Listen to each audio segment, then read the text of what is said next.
Mais je bavi nous prenons Royal TV Bénin dans les mikudo azanté ton beaucoup d'autres dirais des midi ma de ganji de kwemi dans les boya et na chena mi gba opo de mi yun do yon zangbe le bi patapata nous wa de yin aziza hoton mi no he wa chi chairman de Royal TV Bénin be azanté ton mi no yi o aziza le na mi ganji bo no yi hansi no le mi ga no yi o wedu to le o mana he vle blo to le mi no yi na mi be te jo mi ou le podo mana un vrai to do popo ou de agbalosa mais je le mi bona eni do wi de khiyami mais là ne mi de bon ça va très bien mi de ganjia mi c'est gbe mi donc pas de ma do moro ça va très bien ju mi de do halo mi do pas ma bon mi do pas ça va ganji e yon mi do mi de khiya mais de mi pondo Royal TV Bénin e ye no yilo mi do kuku gbepo Daniel po ni ko de mele no yilo mi do wen Scapa était de bodo Scapa. Un Scapa, en temps normal, nous gagnons un coloto grand sigbeme pour nous quand Skype. Donc Skype là bas capitaine.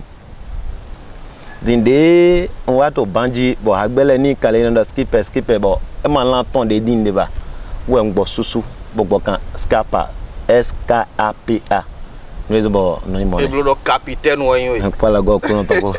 Je le poli de mi modo mi o le podo mana invleto da hodo popo we de agbalosa boy no yiro do Scapa capitaine we modo o gbe mi don me mi ga o de mana invle losin nu wa o ni o yire na bi mo ninja ndo o ba ko photon den jeji gan e ba ko photon l'an 2004 o caméra ta do jimi titan ne dans ni no 2004 lo je gbedi ba ko photon bloco photon ni do po we mi o be bo mi kade agbana bi ton son ko photon ni lo kaka wa je ko photon de je egbe nde de yen sun de ton gan agban wo yen sun de ton ben ndo me bo yen popo mi wazon ko ganche bo mi hoche bo mi wazon supo bo mi non wazon lo do po e bro de ko su de ton son ko photon ni kaka wa je ni awege we e te ko so mo en do mo bo e yin do ko son ko photon ni kaka wa je ni o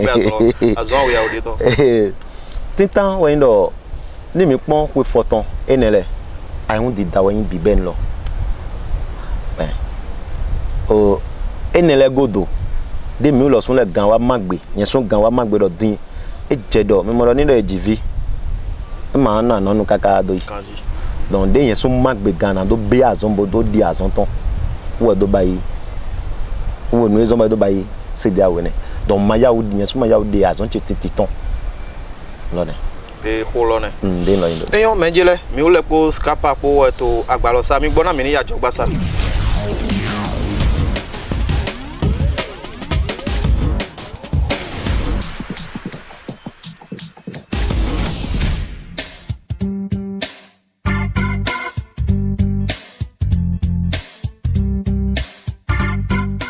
Alors, mesdames et messieurs, amis internautes de Royal TV Bénin, salut et bienvenue sur votre émission La Voix du Peuple. La Voix du Peuple, c'est tous les mardis sur votre chaîne en ligne Royal TV Bénin. Royal TV Bénin, toujours proche, toujours. Royal TV. Royal TV Bénin, toujours proche de vous.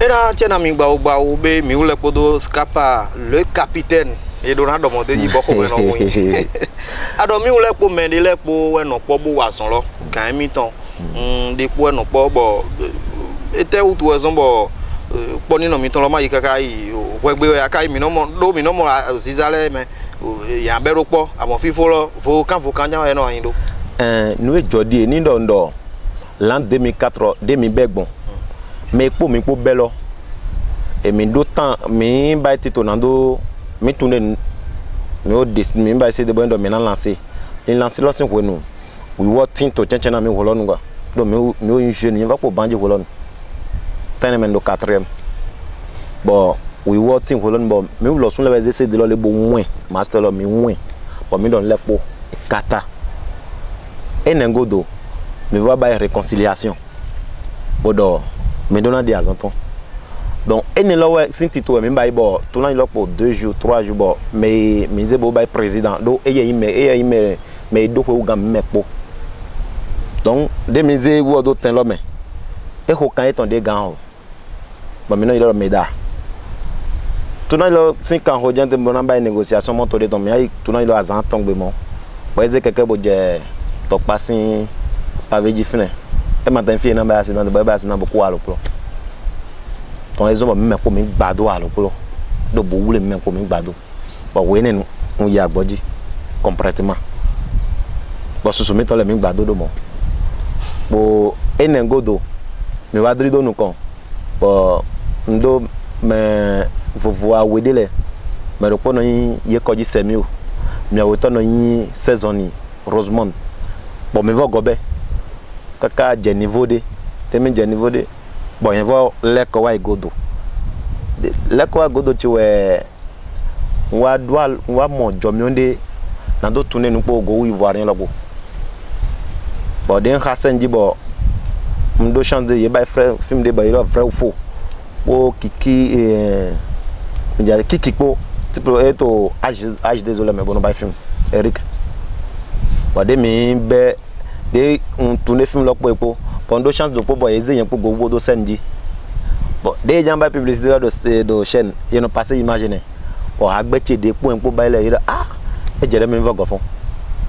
Donc, vous voyez, droit je mon rolon bodo ton bon rolon donc fait fond il est en bois des albums ton godo di album est ton godo ouais il y a magava ba indeba bon fine ouais wa je ko do na mi bodo melele ya sumbo fombo de do mon mais do pota do mais y a envie manja lo yin ko do mais y a envie wende mi le ye kan wa me de ouais di album ton bodo ba vile po wa do na mi do oh melele scapa anyu ndi amba idi zekwewa bozia hantawa bo abio gbecheme bio ko gbe mangava damno ba do e ko di album ton volon mo de ndeton on voya agboji donc agboji ti lo e ke mi bon wa chapo Kiki Séraphin po e me la Kiki Séraphin de micha ti cha mi ton lo fi azon album la je yiji kaka je egbe ne et blodomo o agbandezin gbigba we agbandezin gigo merci niendo alide masude mono ma o garan bloba liole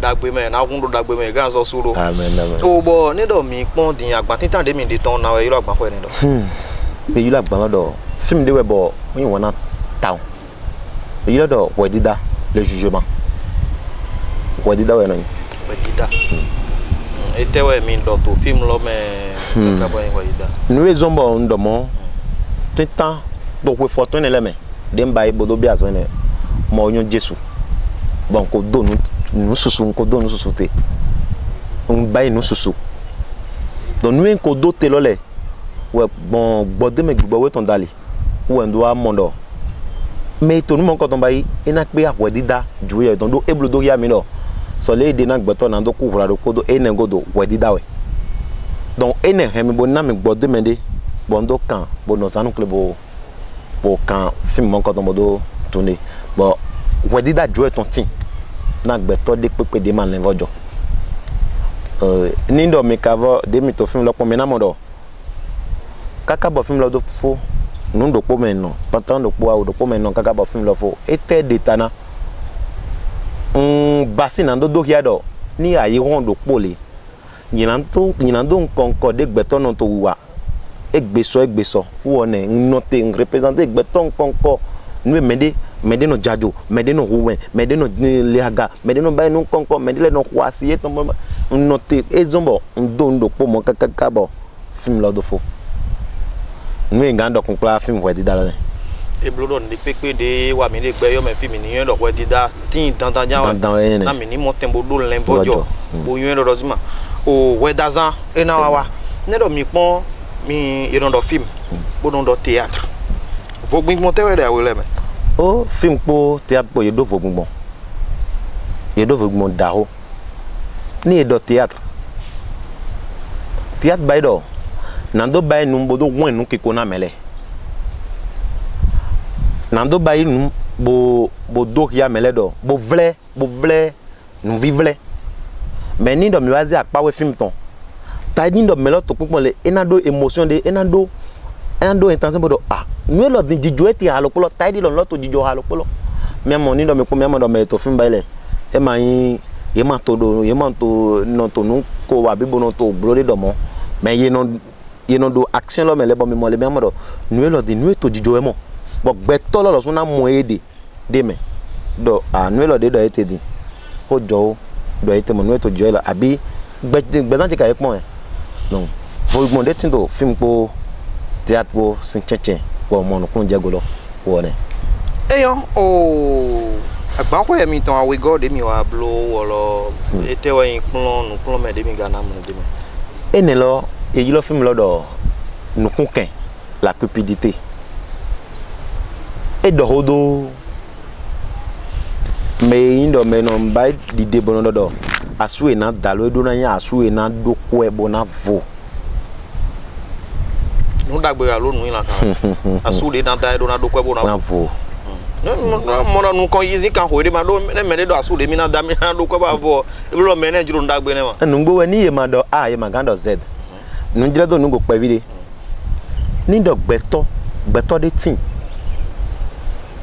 bo indo e da si aside da lo asilo wa fugbe e ma hen panu wa e ma hen kwe wa e ma hen avonde wa bo de wa fugbe sun lo we do nlepo tin tan we sun lo si mele ni e jande gbogbo ekele yan do o na be fine o vi mi ton we do nle ne tetu ye ma nyo ya jije ton sun lo sun na fugbe da o ne e ma da no ma hen we lo gbe na mi blo ne tetu e ma jiya pepo apa we do po ne film e lo nukun kende do mete lo e note pataki do agume pataki mi u église évangélique le yen pa lo go kun ko évangéliste we mi okay ami sa won dagbe don mi no bo ngaro ye we ho pon nu me lo do si bo film de no ba ile po gospel we film de no ba croisade le kele we no ba donc man ba ge man do man ba gle wa sin nu mele na pon no film de na hengbeto donc ça po jogo abi de na nyon do tende ete na jo ye we bo mi to hodo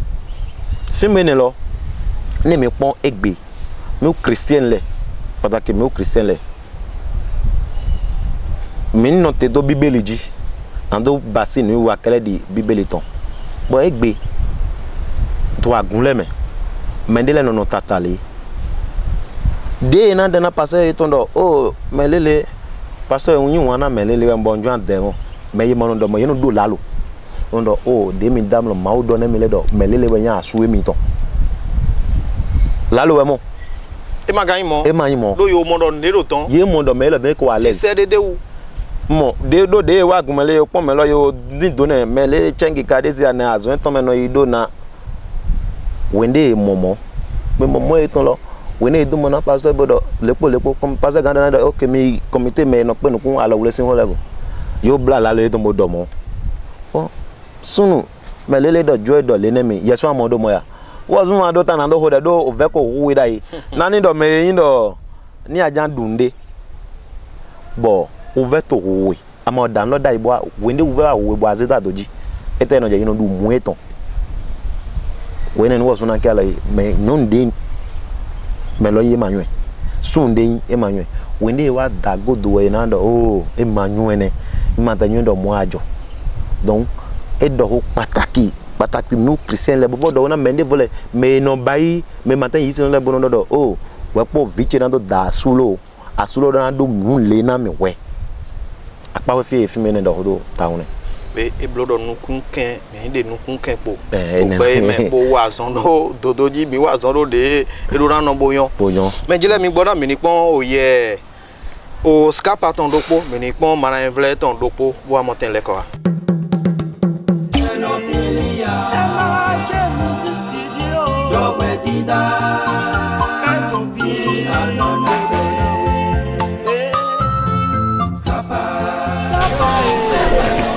Zanza.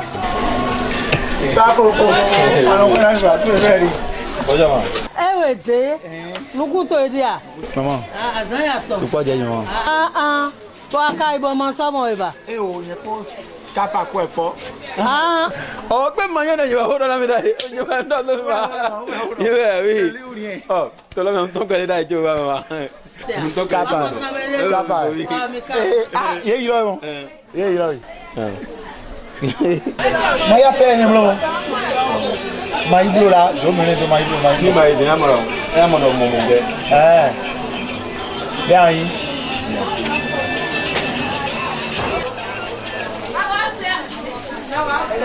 Le numéro de votre correspondant MTN n'est pas joignable en ce moment. Veuillez rappeler plus tard. Merci. The number where you are there is not reach at this moment. Please try again later. Thank you. Ping, ping, ping. Ya. Ẹ jẹ́ àdọ̀ fínẹ̀tì. MTN báyìí ma. Àdọ̀ àhọ́. Wà á dọ̀ MTN nà dá. Ẹ jẹ́ àdọ̀ tí. E na dai. Àdọ̀ àhọ́ dọ̀ mẹ́lọ yà. Mama, e do aho de mi jo won e du wapo, e du mlenyo aton do mero. Nka gbe ro me ya pe lo bro. Nja, de ado mo nyema yin lo pe te we. E ma na yen ko MTN we hodo. MTN e hodo. E mi le ira mi dimoro ni do dina ro ye hodo. Na ro ye hodo. E me mi te ye be hodo. Mama. Mi lo numo. Mo mi jọ a. Ẹ sí àgbẹ̀ mẹ́. Àdọ̀ MTN nà dá yìí. Fi ditọ́ lẹ̀ máa o de. Yè ní sálọ dàgà náà yé. Ẹ dọ̀ MTN nà dá yìí. E lo na dai. C'est pourquoi ni do mende yulo we. Ouais, ni do MTN we no do to gbulo ganji. I comprend. Non c'est maman. Be mi le ira mi dimoro. Ni do aho dan le ira aho dan le bo do na dai, dina ro mo lo. Ye ro hodo. Hodo. Saka mama. Ara mi no ma te kon. No te kom la mama. Ẹ lè dé wà bó. Òfin tè ya yẹn. Ṣé màá sọ bẹ̀rẹ̀? Wọ́n tọ̀ mọ́ kọ̀tọ̀ lẹ̀ ọ́. Kẹ̀kẹ́ ìmọ̀ bí bàdà ní dòkè mọ́ kọ̀tọ̀ lẹ̀ ọ́. Mau. Betul mu ko jeto mi ne we. Aso mu ko don ko yo ganya. Gbogbo. Ko nya bi e re.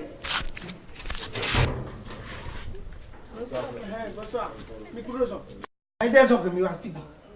Le ma je. Mo da gbe Jesu Kristi Nazareth ko wa. Bo mi si ron go ton ko we don wa je fidi gbogbo so ya. Owo bi omo. Mi mo asun owo bi omo. Mi si nkan omo mi don. Bo na so amu mi do fi. Bo me ganje ba mi ni. Pa do we na gbe lo ni. O do mi re so. Ndo Jesu Kristi. Mi do e don ne ko wa si. Akojo ko de ma yi. Fi pa si gbogbo ran lu. Wúlò pọ̀ mi adọ́ra dùn lórí ọmọ àfọ̀ àwọn onímì gàjẹ́ dọ́hùn mi dọ́ ẹ̀nà ní sọ àwọn mi gàjí ní gọ́pẹ́ apẹ́jẹ́ kó sọ àwọn mi gàjí efi tayọ́lẹ́yà mi dín. ẹlẹ́dẹ̀jọ́. Bonsoir. Mami tẹ́lẹ̀. Hey, a máa pọ̀ mi a máa lásán ọ̀tọ̀ gbọ́. Bonsoir. Mami tẹ́lẹ̀. Famille lọ. Mami fílẹ̀. Ní ẹ̀rọ ìdàgbé Jésù Kristi tán wọn náà mọ́ pò mí kú. Mo lọ́wọ́ ní ìrìn àjò. Mo ìdàgbé Jésù Kristi Nazareth tán. Lóyún ní ìgbẹ́ tọ́tẹ́ tó lẹ́tí tó wọlé ìgbà. Wọ́n máa lo Jésù bí mo dá fẹ́ tán. Ẹ̀pọ̀ mi ló kú lẹ̀. Lo àṣà kó tó tọ́tàn pé máa tó nà àfihàn mi. Pẹ́sùn mọ̀ ìjọba ní Jésù sàn. Ìjọba ní jíjẹ. Mi lẹ́nu ẹ̀kọ́ wa. Kọ́lá ní àmì ìwà kọ́lé ní ìwà náà. Nga no ema de nani no. Ndo wo de so lo no ba.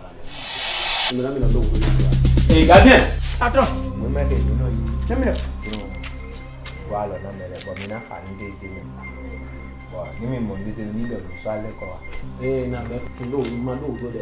Be ma ndo papier je ni de na be fese ma ham. Wa le wo ma. Gardien wa de chuku wa na. We kan yo kai. No. Fred. Ni de bi na de ma. Mo se to nu. Wá. Gbọ́ ìtàn tó mẹ́. Gbẹ̀mẹ́lẹ́ bí ẹ ti ń lówó ló Jésù Kristi tán. Mẹ títà ẹ̀wọ̀n gbẹ̀mẹ́lẹ́ bí. Yẹn dọ̀mọ́ náà lọ lọ́wọ́. Wọ́n ti lówó ló Jésù Kristi tán. Náà lọ kú gòdò pẹ̀ dídá ẹ̀. Ìdí àdọ̀gbẹ̀ dídá lọ. Ìdí àdọ̀gbẹ̀ dídá. Iye bàbá tó sí bàbá èyí ké ìfẹ́ kó bọ̀ dídá lọ. Àbí iye grandpa tó ilé ìfẹ́ bọ̀ gbogbo àdánù. Mú èdè ibùdó náà mi rẹ̀. Wá.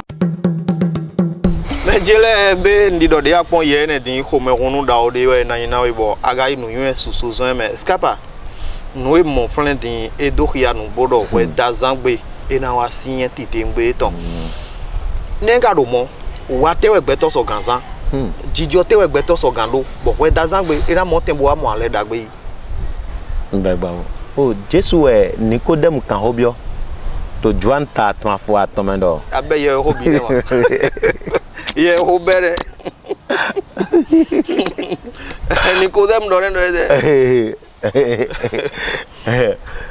Nikodem cambio Jesu do na we gbeto de gamba na do ma ho du jo to ya ba do ne do do juan ta tomedo adavo ye vo gbeto de jiwe gbeto lo do na mo wrenga vivoji adadi dio ba mende kan jije blebo son yinando si me lo na libérer de son e na jo yinando do e na gbe yinando dai tintan we e na mo e de kere de yinando no do o boya e ko wa ne dai no lo de mba yinando we e na mo e de kere de yinando no bo yi gbe ton bo agbe dai dian lo negbe to ga na we so kan de wi de son yinando me bon ah e bo awo ma e ma azon gbeto de ton gbe mi ma de we but Jesus tin to fe na ndo gba na me jo mi Jesus ton pe na mele po ska pa den do mi abe ye ho yo ni do yan we ganji o zanje na kubo gamelo e ga yami ne do mi ze aziza do te din mi no mo susu o gbeto le ton yin do nu emi to yan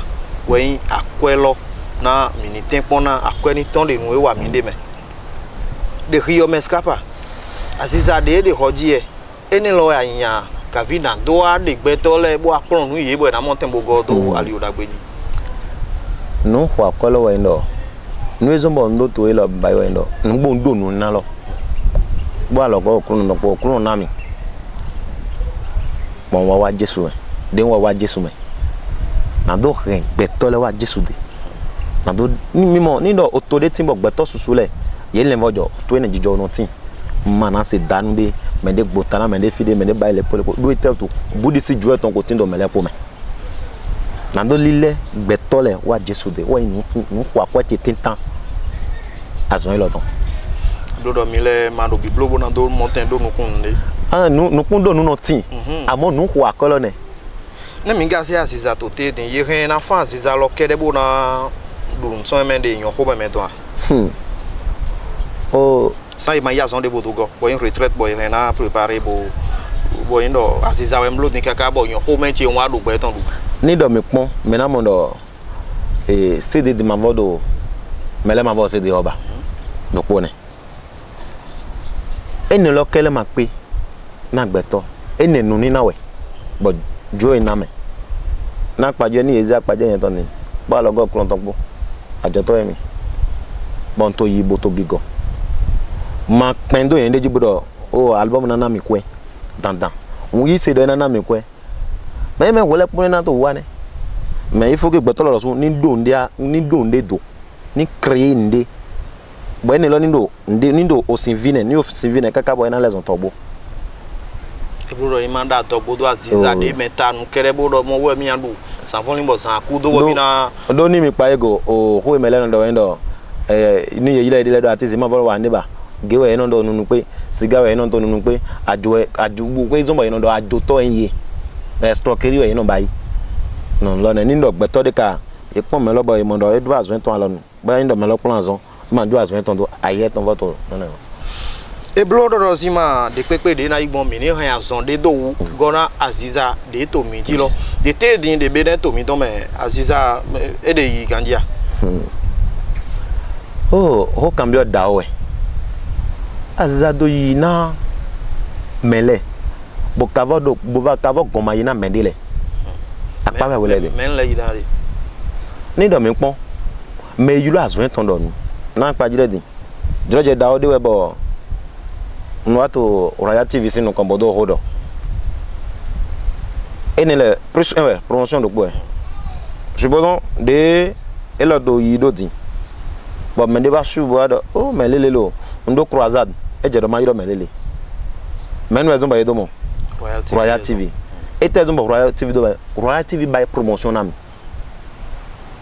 promotion ni do promotion ko do aziza e no zombo échec nothing bon mais indo me drido no kondo promotion mele do ni do mi konsusu mi ton le mo do ma ya o décédé ton bo sa no bo isa nu pele pataki mi mo no ba film le me no sa se de ga no sa 300 amo menele mi consider ma mo time reji mon we awe mi don le oh ezombo wo don piraterie ma votin ba ne nu kon yi na nlo a mon we awe de mi se wa lo ezon piraterie ma timba piraterie ma votin ba ni me de piraterie o ye wule piraterie ma ga bo se ba na etetu me de lo zuma do tan e ho lo yi do Nigeria yi 60 naira ni we de na ton do CFA me we e we gba obio 175 obio 200 de me bona sa 300 di aziza yo lo so ne sa no ton 300 ne Vous demandez à votre vous mieux m'en dit non moi azalo sont de bon indo azalo ça. Mais les gars c'est ça 300 là et penamia. Oh, il m'a ça mo. Il m'a ça mo mais là non agbele no ça mo. Ah, e ma ndagbe. Ma ndagbe. Ni ndo me pon kwede do yulo cameraman le wa terrain we. Ba ba inde, o ba promotion, mais kwede ne. Me lo so me nda nu da wo ye no blide me. Lo ne. Eyo, skapa minde vivon wana nuiwa azante tonton na vemindo etewe yin ko gumiton de mina yi do la me mi fond Royal TV benale. Ndondo to vito si do me fond Royal TV lepo. Sonu ponyon sipo me veto ogbemiton se lepo. Vodo hondo hoso. Na kan ho ton tagbaji jeto azizasin agbaji na ni montando inokon. Pour gonfler dans dondo je sais qui sera fin au vu pas vu et il m'a dit bon un peu mais il a son domaine là mais il m'a vu vendre nami c'est ça et ngodo na dona meledo me jale ni do wo de pende minde c'est des temps mais quand ils ont jego dona bodin ando ho do madame kwa logo kron to bo yadi devo na vo me to awure na devo to aliji boja bon ni ye mo ye ni ki aloboyi bon nindo ye mo ye vo mo nu mi ton le bo amo nu chuwa de ndo gbeto agbada na yin ni e pa idon de ma jro bi ni lo mi po mo do na nu e ngado ndo ndo me no de ko ton so apo me bono hose de le po me no na mi ado bobodo bo passer de no ho de na mi le bobodo ma di bobodo yi nu kon drido nu kon mi to godo na we do menele me na ho de na menele do e na chena we bo numero te ji we so kan yiro we bo lo kan te we na yiro ne do hundo to ni ye ju amo mi janwe unhena na numero awede elo mtn webo even whatsapp 96 75 66 17 on va godement 96 75 66 17 abi move chedo 63 63 22 44 be alo kande yilo trolo bodo hubuto skapa po woni boya ado croisade de ya kavi ado nuwi wade to amisa to we bo abado ye ni anvle mana hen to flen ni ayilo skapa halo po ina wa ko do gbe don le po bo yina do au vivi alamena odo kuro mi ton le benjele ena chena mi kudo wan yin bokudo me pinpon na nuwi wa mi don asiza ko ton de yon zangbe le bi patapata te don be vivon we mi do kan wa dio so pa kwa ndo me na o kiki serafin gba o do hon ton tegbe ton we o hagbete gbe don edeji akuno gbero to na so na yo su kwa Aziza Ogugan mo bo na wa dondo fan club Aziza ho me gbeta Aziza ho ton we wa mi de fi nindo eje kanji ile ho e no control o ga so ado gbeta da ho do po WhatsApp ji mo do ho do ide ile me na ki me de ajiro flavo bo na no gbeta ene me janwe bo na ya Aziza ho si me be jire pede me di mi na ya lokande asogan hoho mi dondo maren mi ton madame Kadiri mi dondo mi wa dondo pare mi don soton Sunday wa dondo hotel Sodas ran gboje don mi dondo hotel ne wa dondo me na wa gapi da agbande me na o ena chena mi le ugbaugba na nu mi fon bodo wiwa bo ga wa dondo PDG Royal TV o Benin ton lo su pa me na o koteyon jira mi dondo mi dozima Jesu Kristi ena no po mi le po gbason palo ena to nu kan janwe nindo mi domo alokande ji asogan yiro mi yo su pa de le ni ajuro do ajira mi ton eni no dingbon nu mi to wiwa me be ahan yiro 66 62 12 61 66 ni aga ndo ko mi po WhatsApp ji bo na igbeta mi ton nyawe ahan yiro 97 56 95 43 menjele Royal TV Benin babi nu pongono do po de se po we de ko de gbe khodo sa wo lo jane be mi na so mo mi nile de yon zangbe de ja de jijo o me